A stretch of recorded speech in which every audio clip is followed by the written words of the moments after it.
I've been blogging since before blogging was a word, and those of you who know me know that as well. Been publishing my personal thoughts to the net for the greater part of a decade. Well, long before that, but I mean professionally on LockerGnome.com, which has now evolved into a blog network and will soon evolve into an open source community platform. I'm going to be initiating a project, or what this particular community calls an install profile of Drupal, and basically going to build what I believe is just going to be an amazing platform for community connections, both inside the community as well as their external social data, like their Flickr accounts, Delicious accounts, Twitters, YouTube, wherever else they may have data out on the web. Last.fm, another one. So anyway, stay tuned. There's some interesting stuff happening inside the my own little corner of the blogosphere, and will certainly help everybody. I know some of you have submitted top 5 tips and have posted them already to your LockerGnome blog, which is really kind of cool. A good HDTV tips list was submitted just the other day, and it was posted, of course, on LockerGnome. That was from one of you guys out there. Matt, I believe, posted that. One of you Matt's Tech from the chat room at live.pirillo.com. No matter, I get questions all the time about blogging and blogging tips and things to do, things not to do. And the web is full of blogs, which is cool because everybody's got, their own thoughts that they want to share with the world. And that's pretty much what a blog is. It's a publishing platform. It's a chance for you to share what you think with the world. That's both a good and a bad thing, because some people can't form a very complete thought, and I'm guilty of that at times. More than anything, your blog, when you publish something and put it out on the web, it's out there, like, forever. Like, even if you delete that post, the Wayback Machine may hold on to it. It could be in Google's cache for a while. There's no way you could ever delete all the data that you've published to the net. That's one very important thing to think about when I read this list to you, submitted by a young'un, 14 years old, Thomas, and he says, I've tried blogging about tech to make some money. He said he kept it up for 2 months, and during that 2 months he got 10 subscribers and 200 visitors and 30 cents. He'd also changed the title. At the end of the 2 months, he notes that he stopped because it was stressing him out and causing him to lose sleep. He learned quite a bit during those 2 months, and at 14 years old,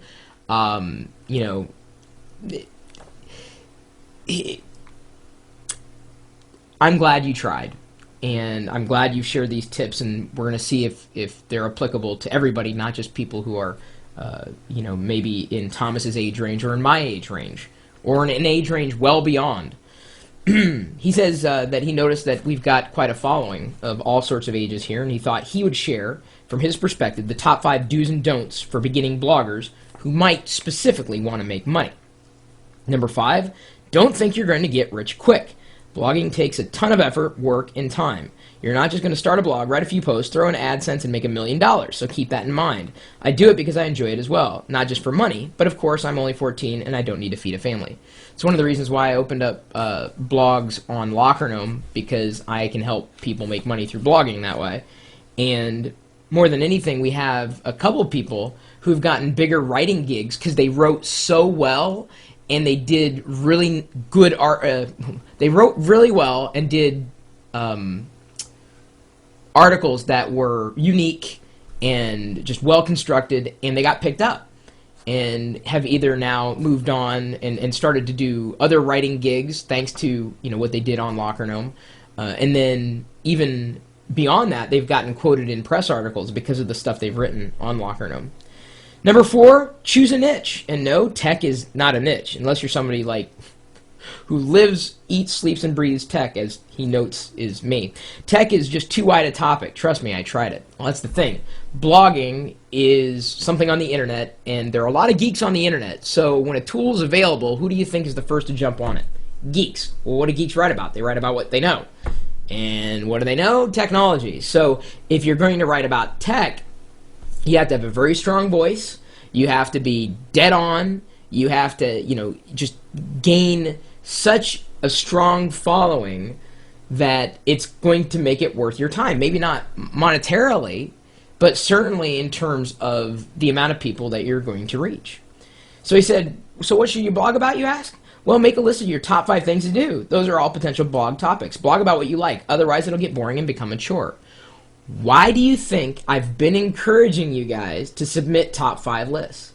Many of you have either blogged, you've thought about blogging, you just don't know what to blog about. You make a top 5 tips list. It is amazing fodder for a blog post. It's amazing to share your knowledge with the rest of the world. And if you boil it down to 5 or so topics, it's enough, especially if they're very, very, very, very, very unique points that you're bringing up. I mean, just saying top 5 ways of picking up a remote control. I mean, well, you can pick it up this way, you can pick it up this way, you can pick it up this way. I mean, you can only pick up a remote control so many times. Number 3, do read other blogs in the niche that you choose. It's very important. It keeps you up to date on the latest news in your niche and will give you an idea for post. If a feed reader is a good way to go, then try it. I would also recommend reading ProBlogger.net for more tips on making money blogging. Well, the thing is that when you have a lot of people talking, who's listening? It's important to participate inside a community, but it's also important to participate in a targeted fashion. You know, I'm just an information junkie. I'm constantly consuming, constantly trying, constantly learning. And so my path is anything that can help me in my professional career, in my personal life. And so it's less about, I mean, yeah, I'm interested in technology, but I'm more interested in how technology impacts our lives. And how technology impacts your career, even if it's not in technology. But he makes a good point. You know, knowing what the rest of your particular community is talking about is important. But sometimes walking into somebody else's community and being silent for a while and just observing is equally as important. Number 2, do comment on other blogs in your niche. This will help you get your name out and drive traffic to your blog. Newsflash, cool post, man, is not a comment. Comments are well-written tips relating to the post or an answer to the question in the post or other comments. It's conversation. This is why I think a lot of blogs and blog commenters, this is why and where they fall short. They may have an amazing tip, but if that's not related to them directly as their name or their identity on that site or throughout the internet, then sometimes it gets lost in the fray. And that's a big issue that I think, you know, certainly bloggers are going to have to wrestle with. Comments in bloggers are going to have to wrestle with. It ties back to you and the value that you're providing and the experience that you're sharing in any particular blog post, whether you're writing it or whether you're commenting in it. You know, I'm now collecting quite a few very useful comments in my blog posts, and it's not because I beg for them, but I ask. And sometimes that's all you got to do is ask, well, what do you think? Or pose the question. You would absolutely be surprised at how much more you'll get from your audience if you ask direct questions instead of leaving it up to them to decide whether or not they're going to leave a comment or not. Number 1, don't rush into it. Plan ahead. It's probably the single most important thing when you start a new blog. Choose a name for your blog, get a domain, get a design, and get hosting. I would also recommend writing a couple of posts to get you started. Do all this before you launch. Also, budget in a little money. You'll need it for hosting, and you may want to buy advertising. Remember, blogging is a big commitment. It takes a lot of time to run a good blog. He notes here where he fell short. I didn't plan ahead. I didn't get hosting. I used a free host. I didn't get a design. I was still designing the blog a month into it. And I didn't comment on other blogs. There are so many other things out there you can say about blogging. These are just some things that stood out for me. To learn much more, you know, go to Google, search blogging tips, or, you know, ask other people who are hanging out in the chat room. They are probably bloggers as well. He happens to be at flight.tumblr.com, Thomas.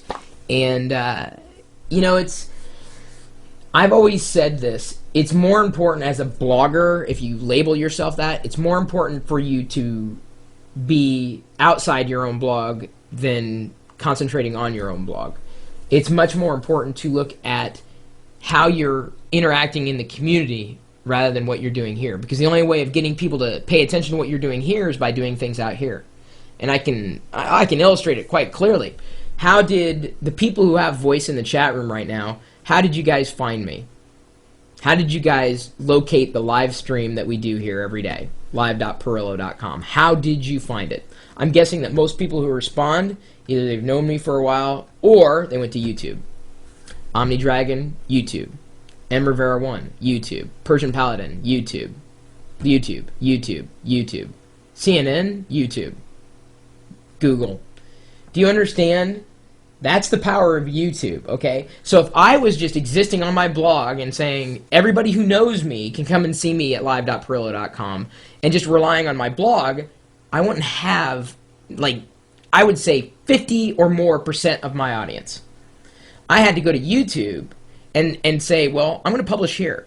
I'm going to share my thoughts here and say, look, if you guys want to catch me live, I'm over here. And that's how it flowed. So I had to interact outside my community, outside my blog, to get people to pay attention to what I was doing. That's why YouTube is so important. It's why I do what I can on YouTube. Some people say, well, Chris, you need to do more. People say, Chris, you need to pay attention to the chat room more. The problem is there's so much going on these days. There's so many people publishing just amazing tips and tricks and so many things that you can do with your time that it makes it less likely that anybody is going to get a sliver of attention. So what you do, I'll go back to what I was saying in the beginning. Whatever you do, be unique, be original. Be original, unique. Okay, so that's kind of one and the same. Be redundant. Apparently that helps as well. I don't know why I said those two things. Be interesting, unless you were just making a comment on that. Like, interesting. Interesting. I don't know. Everyone's going to have a different set of tips, but I think these are really good. I mean, for, not to say that, you know, being 14 years old is bad, but I certainly didn't know this much when I was 14. And we couldn't blog. We had, when I was 14, we used stone tablets and chiseled in clay, you know,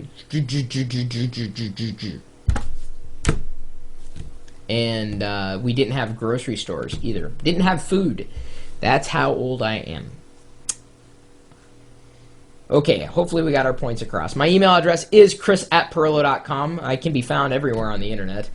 Seriously, I mean, you can't go to a network and not find me. You know, you can't go to Twitter and not find me. You can't go to Google and not find me. You can't go to YouTube and not find me. I am more difficult not to find than I am to find.